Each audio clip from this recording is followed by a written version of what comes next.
गुड्डू जमाली के समाजवादी पार्टी में आने के बाद समाजवादी पार्टी की आजमगढ़ में स्थिति और मजबूत हो गई है।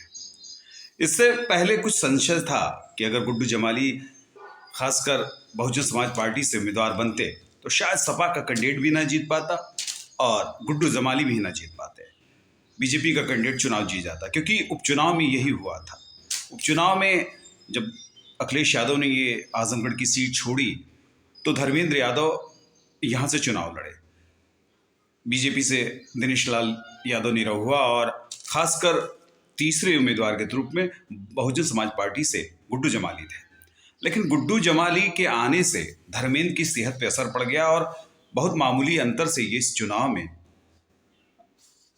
धर्मेंद्र चुनाव हार गए, निरहुआ चुनाव जीत गए। लेकिन इस बार समाजवादी इस डर से जरूर बेचैन थी और लगातार वो गुड्डू जमाली से संपर्क साध रही थी। ऐन वक्त पर गुड्डू जमाली ने सपा में शामिल होकर ये संदेश दे दिया कि वो समाजवादी पार्टी के सिपाही बनेंगे और सिपाही बनकर समाजवादी पार्टी को मजबूत करेंगे। हालांकि उन्होंने कल एक बयान भी दिया। बयान में उन्होंने कहा कि वो जीवन की आखिरी सांस तक समाजवादी पार्टी के साथ रहेंगे।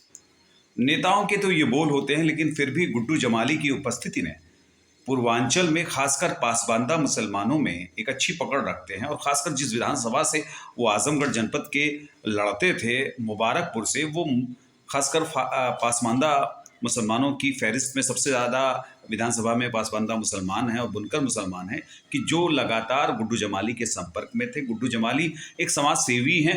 अधिकतर में आप कहीं कोर्टों में जाइएगा तो जमाली चैम्बर्स करके उन्होंने टिनसेट्स वकीलों के लिए बना के अपनी पूंजी से लगाया, जबकि वो सांसद और कुछ नहीं थे।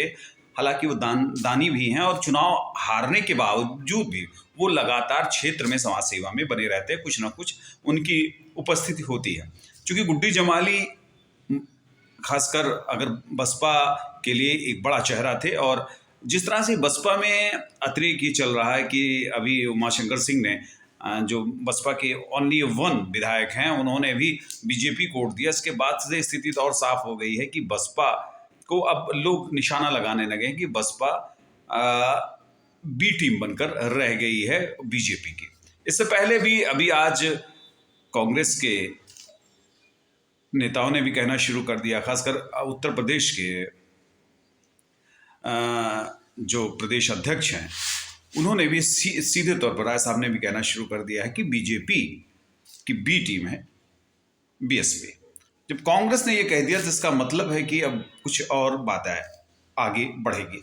लेकिन मैं जहाँ तक आजमगढ़ जनपद की बात कर रहा हूँ, आजमगढ़ जनपद में समाजवादी पार्टी और मजबूत स्थिति में आ गई है और खासकर आजमगढ़ सदर के लिए गुड्डू जमाली का जो तीर था वो बहुत अच्छा उन्होंने प्रयोग कर लिया है। और गुड्डू जमाली भी, और हो सकता है कि अंदर खाने से भी खबर चल रही है कि एमएलसी अभी जो चुनाव होने वाले हैं उसमें गुड्डू जमाली को विधान परिषद के सहारे वो रास्ता देंगे। और जहाँ तक अभी तक आकलन है कि यहाँ से अखिलेश यादव चुनाव लड़ेंगे और बीजेपी से अभी आकलन है कि दिनेश लाल निरहुआ अभी भले कुछ कह रहे हों, लेकिन अंदर खाने से कुछ ऐसी बातें चन करा रही हैं कि शायद दिनेश लाल यादव का पत्ता कटे और रमाकांत यादव और या तो उनके पुत्र अरुणकांत यादव को बीजेपी की टिकट से चुनाव लड़ा जाए। लेकिन अभी बात ये खुल के नहीं आई। लेकिन रमाकांत के बेटे अरुणकांत जो कि बीजेपी में हैं भी, वो लगातार प्रचार प्रसार में लगे हुए हैं और प्रसार भी कर रहे हैं।